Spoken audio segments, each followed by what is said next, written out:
Candlestick Park, San Francisco, California, the biggest regular season game in New Orleans Saints history. On a warm December day in 1988, the New Orleans Saints took on the San Francisco 49ers for the NFC West title. This proud Saints team that had fallen on hard times late in the season quickly fell behind. Although New Orleans had come back to win 6 times in 1988, their desperate attempt to catch the 49ers in the second half would fall inches short. Well, the Saints' rapidly waning hopes for the NFC West Championship may rest on this play. 4th and 1 from the 35-yard line.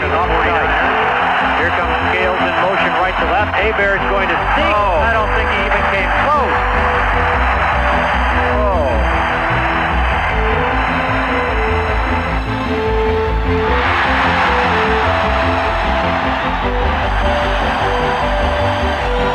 After leading their division for much of the year, the Saints' 3rd straight loss was disappointing. But it did not diminish the accomplishments of a season that ranked as one of their best ever.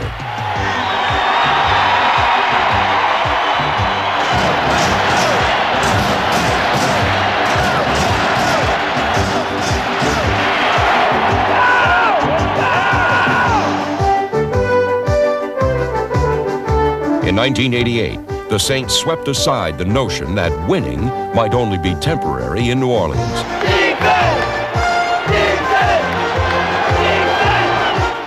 Indeed, the story of 1988 was the saga of determined players who won a number of games that Saints teams from the past would surely have lost. 12 contests were decided by 8 points or less. 5 games went right down to the final minute in a season characterized by inspiring wins and heartbreaking losses. Back, placement's down, kicks on its way, and it is good. And the Giants lead by a point, 13-12. As the season wore down, the wear and tear of an emotional year took its toll. But in the end, the New Orleans Saints had much to be proud of.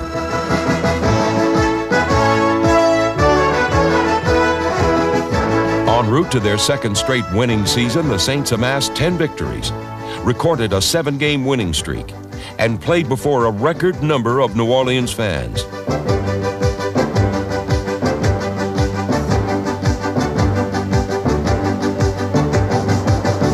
For head coach Jim Mora and his talented team, the disappointing events in December of 1988 represented only the setting sun of a single season, not the end of a bright and promising era of New Orleans Saints football.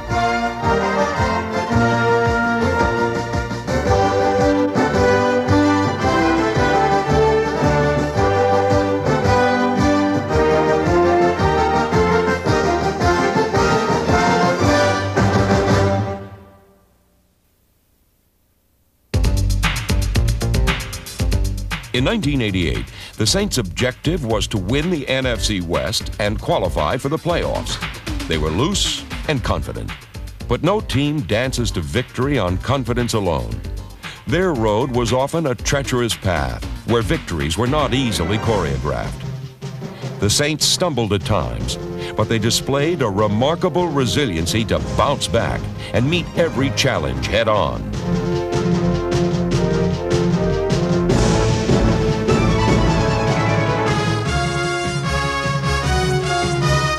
Youngsters like number 87 Lonzel Hill faced a number of unique and varied obstacles.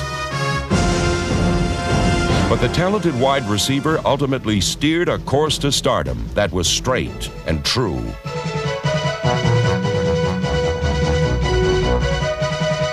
Like Hill, running back Buford Jordan also displayed a hard nose for adversity. Hebert is going to give it on the draw play to Jordan, and he crashes straight ahead, still fighting inside the 45. He breaks another tackle. 30 to the 20 to the 15 to the 13-yard line. What an effort by Buford Jordan. Probably the greatest run I've seen by a Saint running back this year. Rookie running back Craig Hayward flashed the form of a soft shoe dancer, but the Saints quickly learned why he was nicknamed Ironhead. 1st and 10 from the Saint 27. Hebert Gives it to Hayward, straight ahead, bounces off the pile, turns it up, 30, 35, breaking a tackle. Look out, he's at midfield 50, he's at the 40, he's at the 30, he's at the 15. Nobody's going to catch Ironhead Hayward. That's his first touchdown in the NFL. 73-yard run, Jim.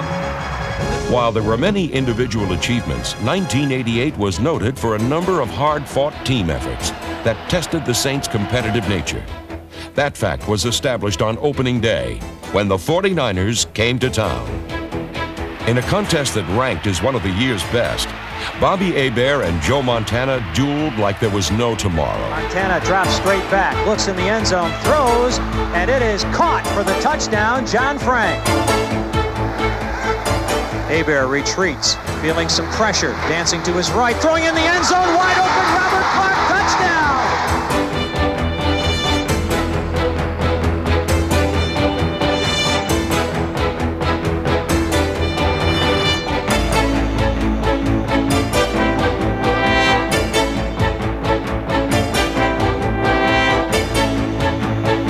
Despite a stellar performance from Hebert, who threw 4 touchdown passes, the Saints' hope for a miracle comeback fell 1 point shy. In the end, they had learned a hard lesson about what they could expect from divisional play in 1988. There's no weak teams in the NFC West, and sometimes in some divisions, you know you're going to get a couple wins in your division when you play division opponents, but that's not the case in the NFC West. You better be ready every time you play an NFC West opponent. A Week 2 encounter in Atlanta confirmed Jim Mora's suspicions. That wasn't a problem. After falling behind 14-3, the Saints rallied for over 200 yards rushing behind the line of Dombrowski, Gilbert, Edelman, Trapillo, Brock, Court, and Hilgenberg. Reuben Mays rushed for the go-ahead touchdown as the Saints came from behind 29-21.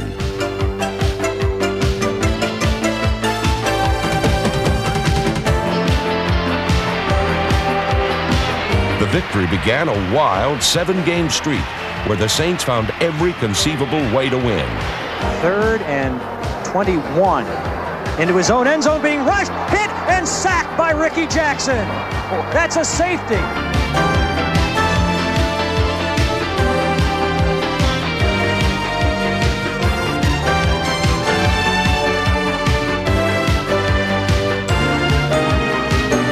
This will be a 36-yard attempt for Johnson from the right hash mark. Snap is back. Kick is up, and it's blocked by the Saints. It's rolling free at the 40. It's picked up by Dave Waymer. There's nobody in front of him. He's going to go all the way for the touchdown. 58 yards for Dave Waymer and the Saints.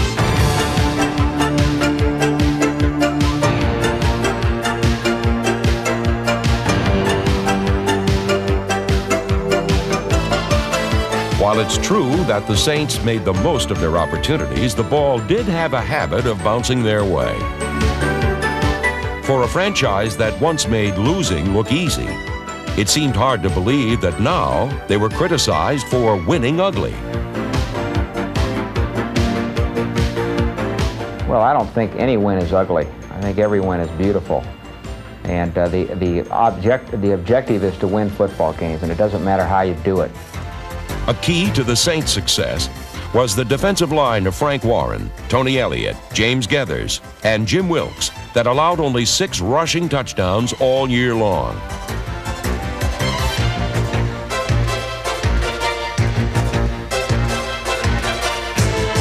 Scoring touchdowns was no problem for New Orleans as long as number 21, Dalton Hilliard, was handling the ball.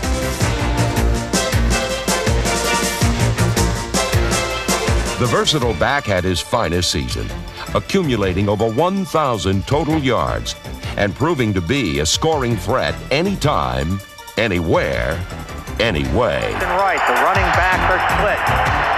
The give is to Dalton Hilliard. He might look to throw. He's got a receiver wide open. Mo Hill, touchdown!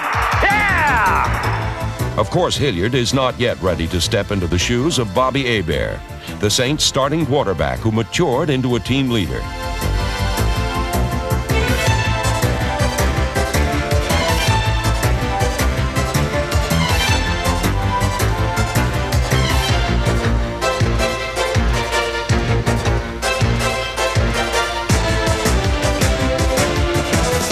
the first time in his NFL career, Hebert threw for 20 touchdowns, and he exhibited a poise under pressure that was apparent in San Diego.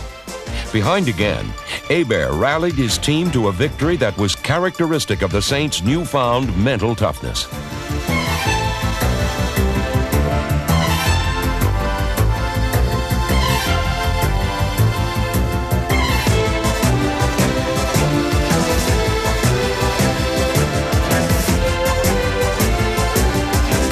Yeah, we can get in a close ball game, we feel like, in the fourth quarter, and we can pull those games out. I think that's a big difference in the Saints today as compared to the Saints before. America learned about that during a Monday night clash in October, when the Dallas Cowboys rallied from a 14-0 deficit to seriously put the Saints' winning streak in jeopardy. 39-yard attempt. Pelluer is the holder. Pelluer calls for the ball. The snap is back. The kick is up. It is on its way, and it is good, and we have a tie ball game. And we've probably got an overtime. Just 24 seconds left on the clock, and we are tied at 17. Here's Ruzek's kickoff. He's hit a knuckleball that'll bounce at the 15, be picked up by Gray and fumbled at the 5, up to the 10, 15, 20, 25, 30, up to the 35, to the 40, to the 42-yard line of the Saints. They're going to throw it for Perryman again, and he's got it with a leaping grab at the 35. That'll do it. Out of bounds at the 33-yard line. A 49-yard attempt from the left hash mark, and this sellout crowd will let you know what happens. Snap is back, kick is up, on its way, and it is good! It's good! It's good! The Saints have won! The Saints have won it on a 49-yard field goal by Morten Andersen, who's taking a victory lap around the field. Nobody can catch him to congratulate him. In 1988, the New Orleans Saints did indeed travel on a hard and winding road to victory. And along the way, they certainly earned the right to do a little dancing.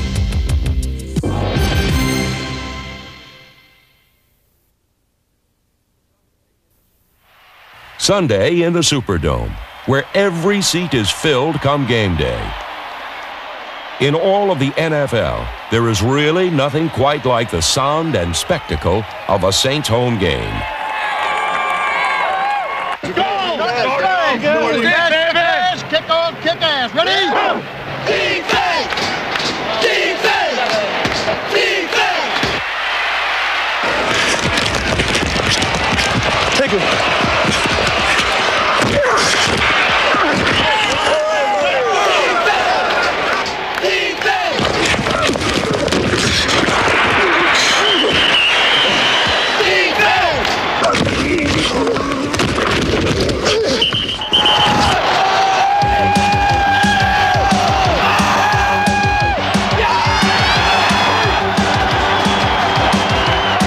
For some, it is a form of religion.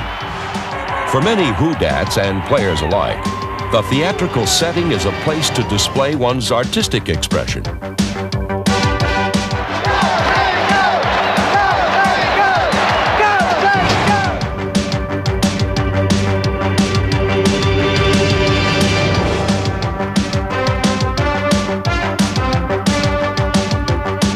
On this glittering stage, there are some stars who shine above all the rest. One of them is Eric Martin, the fourth-year wide receiver, who earned Pro Bowl status by setting all-time Saints records with 85 catches and 1,083 yards.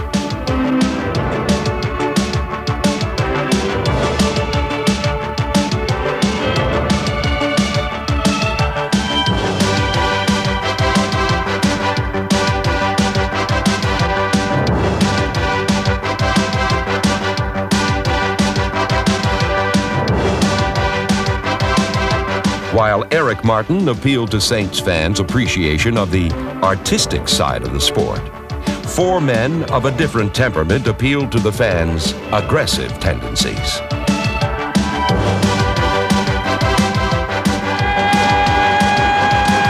the outside world, they are linebackers named Jackson and Swilling, Johnson and Mills. But in Louisiana, they are known as the Dome Patrol.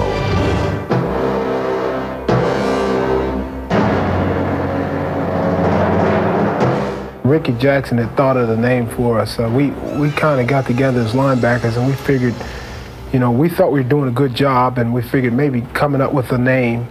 And Ricky sort of came up with the right name for us, Dome Patrol. And we thought that was a good enough name because we do play in the dome. And we don't want to be extra violent, but we do want to be protective.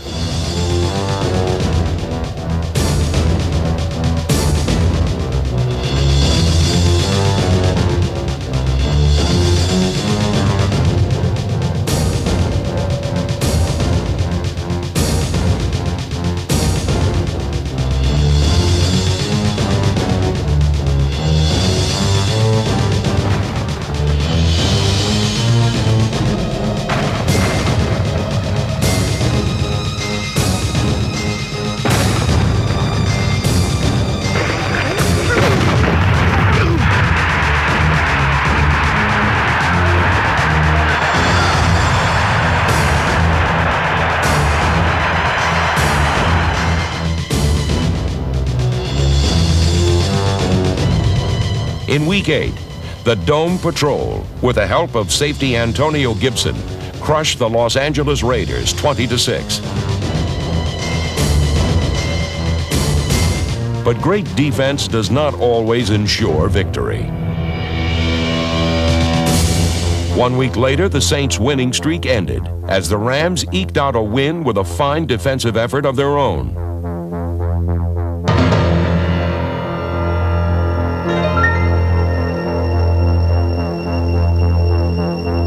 There's no weak teams in the NFC West. You better be ready every time you play an NFC West opponent.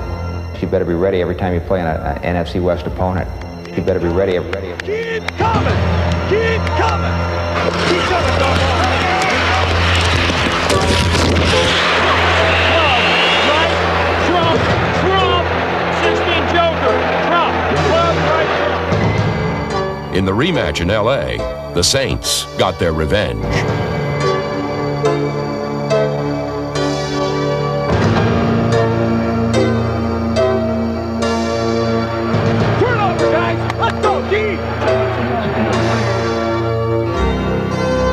In another nail-biter, New Orleans secured a victory when cornerback Gene Atkins thwarted LA's last-minute potential winning drive.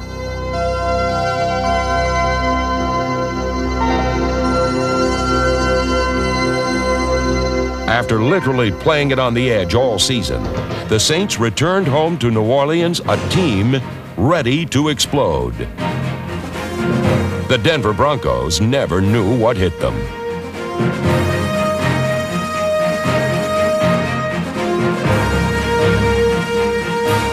With three wide receivers, make that four. Here's Hebert dropping, under pressure, throwing, lofting it up for Martin. He's got it at the 15, 10, 5, touchdown Saints.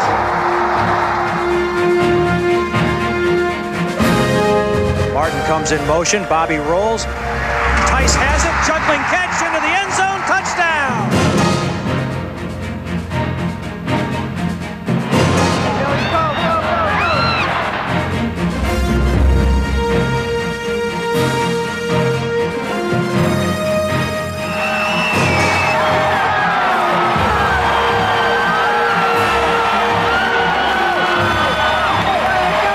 New Orleans ensured their second straight winning season by crushing Denver in the most dominating victory in Saints history. And in doing so, they even managed to raise the intensity level of the spectacle that is Sunday in the Superdome.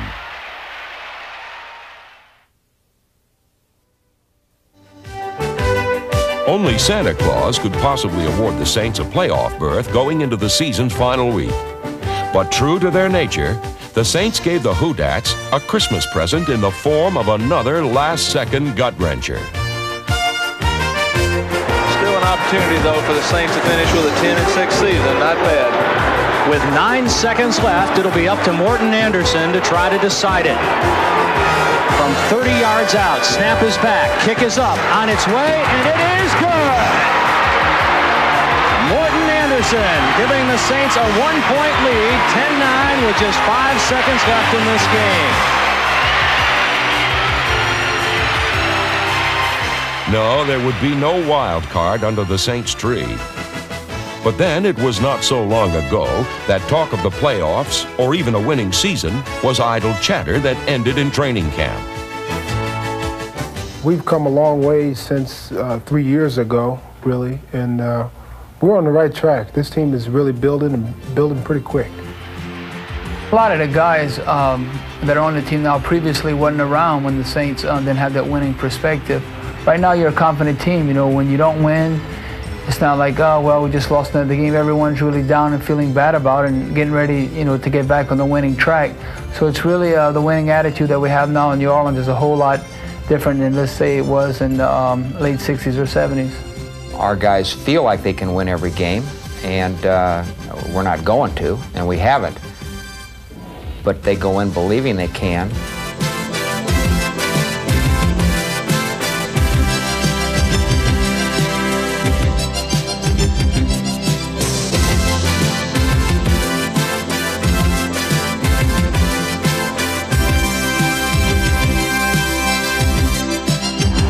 Old traditions die hard, but one old tradition in New Orleans is truly dead and buried.